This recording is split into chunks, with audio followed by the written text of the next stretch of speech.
I just wanna you. Girl, I like the way you move. Really wanna get with you. Don't just stand there teasing me. Now it's time to show and prove.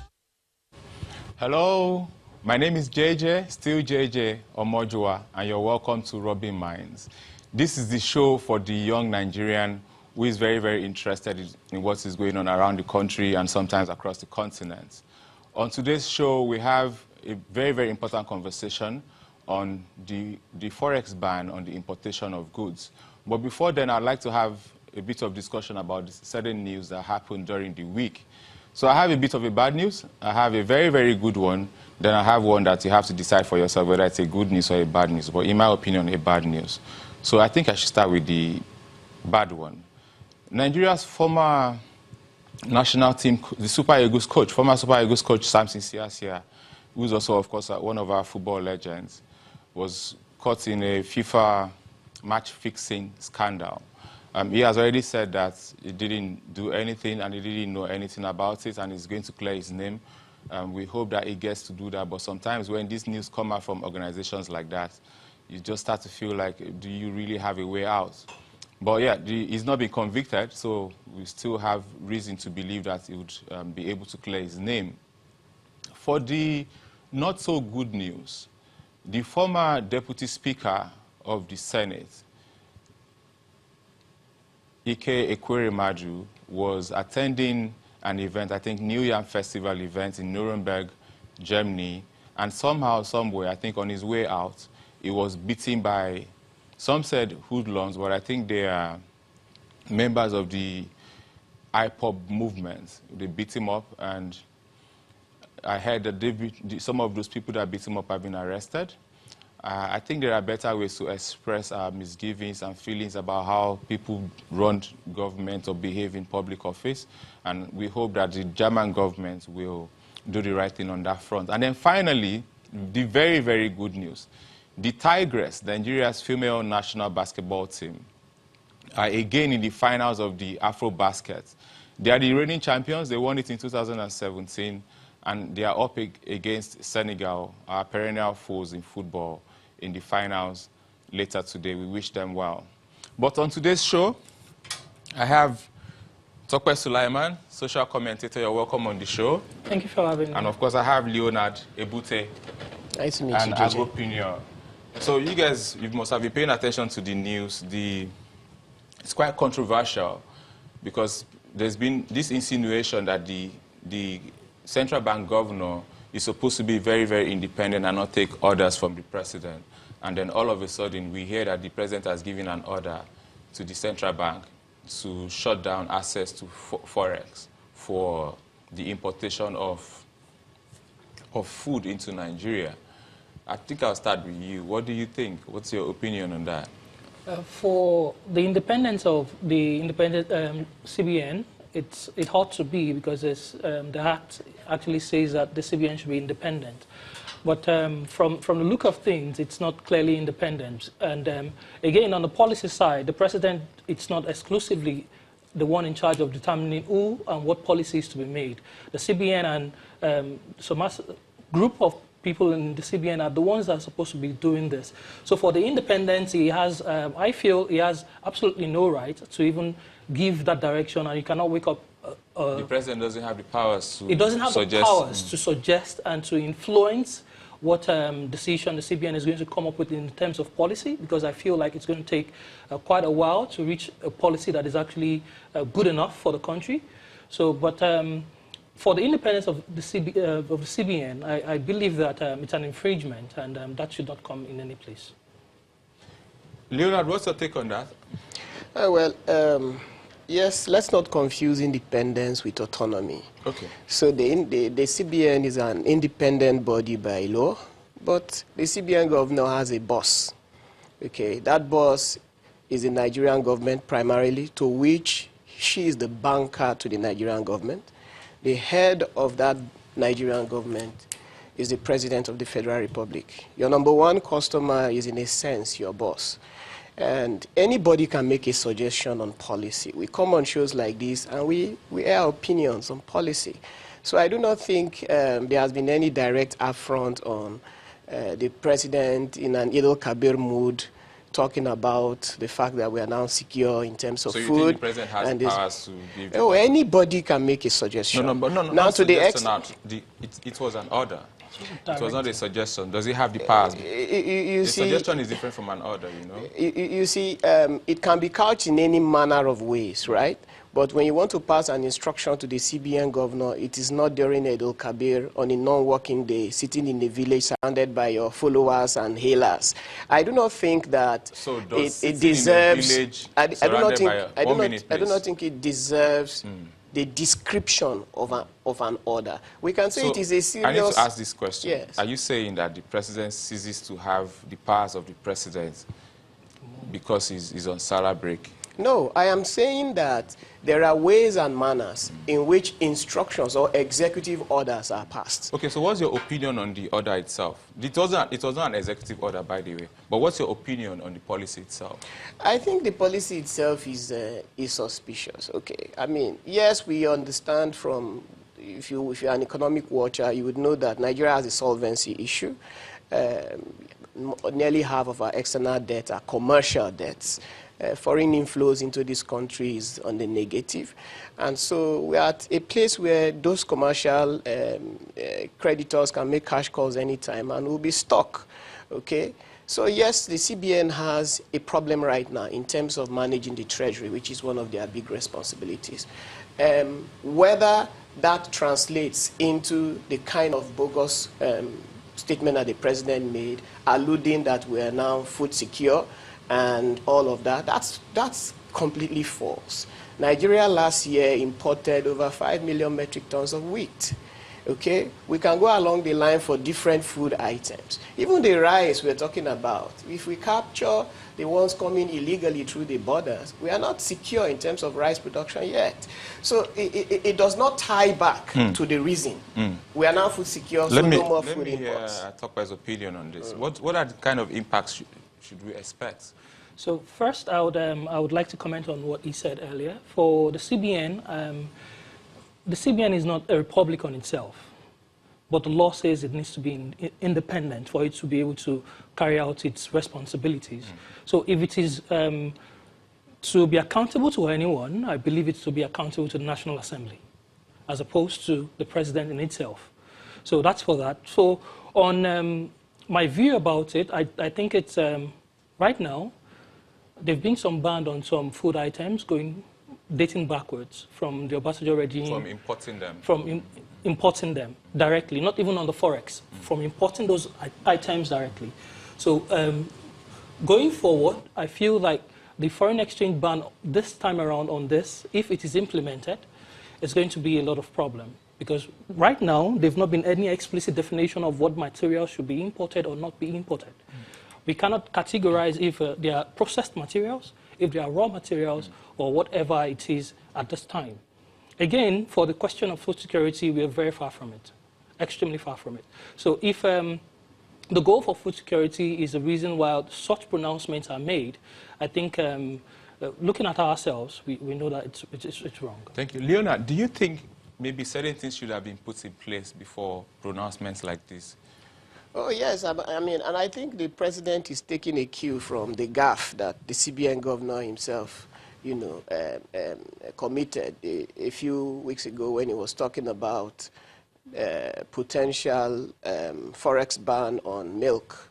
And he alluded to the fact that, you know, Nigeria had the potential to be self-sufficient in milk production. That, again, is completely, is not a well-thought-out pronouncement. And I do not think that the heads of government and the heads of institutions like the CBN should be signaling prematurely to the market, because that signaling effect has economic undertones. The supply chain managers of all the major companies in Nigeria are going to react. They are going to start hedging their risks. Those risks will have attendant costs. Those costs will be passed down to the consumer eventually. So when you have a market where the people are poor, it is no doubt that Nigerians are poor.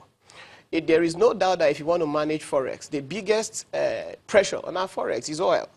30% of total imports into Nigeria is mineral oil, okay? Why do you want to zero in major on the minors, those that constitute less than 1% of your Forex import? are the ones you want to target from a policy point of view when you want to manage Forex. Then you are creating a spiral of potential price inflation in an economy where poverty is increasing. 8 Nigerians become poorer every minute. Every minute. Okay? The poverty capital of the world, you are creating short-term shocks into the system that is going to further enhance that negative position. I think the governors, the rulers of this country need to be a little more conscious, a little more. Yes, there could be benefits. There are empirical evidence, economic evidence that there could be benefit from trade protectionism. But this is not, in fact, trade protectionism in a real sense. It is just Forex management. You are managing the treasury, but you feel you can manage that through restricting importation. Now, the downside of it is this. There are only 36 items valid for Forex in Nigeria. The hundreds of other items that are not valid for Forex in Nigeria are still in good supply in Nigeria. So you are not banning the materials from entering. People can still source Forex outside of the CBN window, and that has not helped the domestic industry to grow and catch up in those other items. So you have several examples where you could have drawn inference from to say that this measure in isolation has led to the transmission mechanism from the monetary sector to the real sector in Nigeria has been almost zero. It has always tended towards zero, and there are numbers to support this. So when you take monetary management in isolation of other administrative and fiscal management, I think it is a gaffe, particularly now that there's no finance minister yet. So the first person he should have had that conversation with to be able to make a pronouncement, and he will or she will support with backup policies that will ensure that these things are in synergy, is not even in office. So why are we throwing all of these signals into the air and creating unnecessary volatility in the market? Interesting point, Leonard. Talk about come to you. When policies like this, when pronouncements like this are made, people always look to pay attention to the potential beneficiaries and the potential losers. So I'd like for us to nuance the conversation a little bit. So from what points will the Nigerian farmer see this, and from what point does an importer or a manufacturer see this? Okay, from the point of an importer, for him, if or her, as the case may be, if I was the one, for example, that would mean that I cannot access Forex from the CBN at a reduced rate. So it's going to take me straight to the streets. So doing that means that I'll get it at a higher rate. So if I import whatever it is I import, eventually at the end of the day, it means that even if I smuggle it across the borders, as long as it gets into our shores, the inflation rate is going to really rise. So, and that practically means that competing with the local produce that we're trying to protect in the first place becomes immaterial, because it no longer, the competition we're trying to protect is still existing. And we would only be deceiving ourselves if we say that banning rice, for example, has reduced importation or smuggling of rice into the country. They're still very much in the market and still compete exceptionally well with other local goods that we have. So in the face of the local person, a pedestrian on the road, for him, he might feel like, yes, it's a good idea going forward, but not in the short term. Because, for example, we can see that for palm oil as a commodity, for example, we import about $500 million worth of palm oil on a yearly basis every single year. And if we're able to cut down on this, a pedestrian will think that, oh, I think that's going to have an impact on me personally, if that money goes into my pocket or if I can get something out of it. But I think that it is premature. I think that the timing is not appropriate. And I think that if it is spread over a more lengthy period of time, we might see the impacts more, as opposed to being abrupt as it is right now. Thank you, Topper. Leonard, whenever I've often paid attention over the years, whenever the government bans something, I often see it as populist. So a lot of people just like to hear that they banned something and we can now do this by ourselves. But do you even think that, would you suggest some products that Nigeria has comparative advantage in that could warrant maybe trying to protect that industry because we can do this by ourselves? Oh, yes, but in protecting that industry... Now, I'd like to know if we actually do have certain Yes, we industries do. like Cassava, for example. Okay. Nigeria is the global headquarter of cassava, cassava. We have a biodiesel policy that mandates oil producers to blend diesel with 10% ethanol. That is already a lot of money. That's about in billions of dollars. So 10% of total diesel blended with ethanol. That's a lot of opportunity. Cassava starch is banned for importation into Nigeria, but the local users of cassava starch still can't find sufficient quantities of cassava starch. For something we're supposed to have comparative advantages. Yes, we do have comparative advantage in terms of potential, but the baseline for activating that advantage is infrastructure. If you are going to power your plant exclusively on fossil fuel, you know, in a Nigeria where you can't link your factory to the NEPA lines. You're out of business already. So you're going to be looking at your diesel cost. You're going to be looking at security because you need to site these factories as close to the farmers as possible. Cassava logistics is a little bit complex because it's bulky and it has the 3-day shelf life. So all of these factors makes Nigeria, the Nigerian manufacturer in that sector, from a cost point of view, he's at a disadvantage, even though from a raw material availability point of view, he has potential to be the world's biggest in any cassava-related output. So we are net importers of ethanol, even though we have more cassava than anywhere in the world. In practical terms now, yes. Right? Sorry to cut you short because we don't have time. In practical terms, you are a food importer. Yes. What are the options available to you tomorrow morning if this were put in place right away? This one has zero impact. The reason is that the material is not banned for importation. The reason people actually even bother to go to the CBN to bid for cash is for 2 reasons: availability and price. Now, they impact one another. When Forex is available, there is little difference between the parallel market and the CBN window. At that point, most people don't even bother to bid. It is because the CBN is the custodian of 97% of foreign exchange into Nigeria. So they have availability. If there is no difference between what they have, or we are exporting sufficiently enough for businesses to have their own Forex reserves, nobody will bother about this. So this measure is not going to make Forex less available in the Nigerian economy in general. It is just not going to be as available from CBN, which will put a pressure on the parallel market, and we will see a larger variance between the government-approved rates and the parallel market rates. We go away from the convergence. Exactly. So some of us that are conspiracy theorists, whatever, we are sensing that some guy in a bureau de change is about to be made a millionaire, or some guy is about to get told when the policy will be implemented so that his containers will be at the docks as a day before they I mean, we're in Nigeria, so a lot of things have happened in otherwise, the past. net effect, nothing significant. What do you think is the way forward? If you're quick enough, you would be able to have his own take on that too. So the way forward, I think, is I believe that if such policy is going to be implemented, it shouldn't be this abrupt. They should have a series of sessions and call all the parties in play and look at what the comparative analysis of that. Who's it going to affect? What's it going to mean to me? What's it going to mean to you?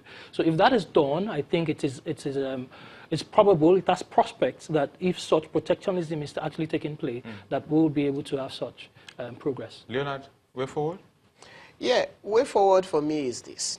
Let us stop treating the symptoms. Nigeria has a solvency issue. Where is it coming from? Let's address that. Nigeria has a competitive advantage issue. Where is it coming from? It's coming from infrastructure. Primarily, it's coming from education. It's coming from a lack of linkage between government policies and welfare. We are poor, uneducated people. That creates a spiral that economists call, what is it called now? The vicious cycle. Leonard, thank you so much. Thank you so much for coming. This has been quite enlightening. Thank you so much for coming. Thank you very much for having me. I hope they're watching and listening and learning.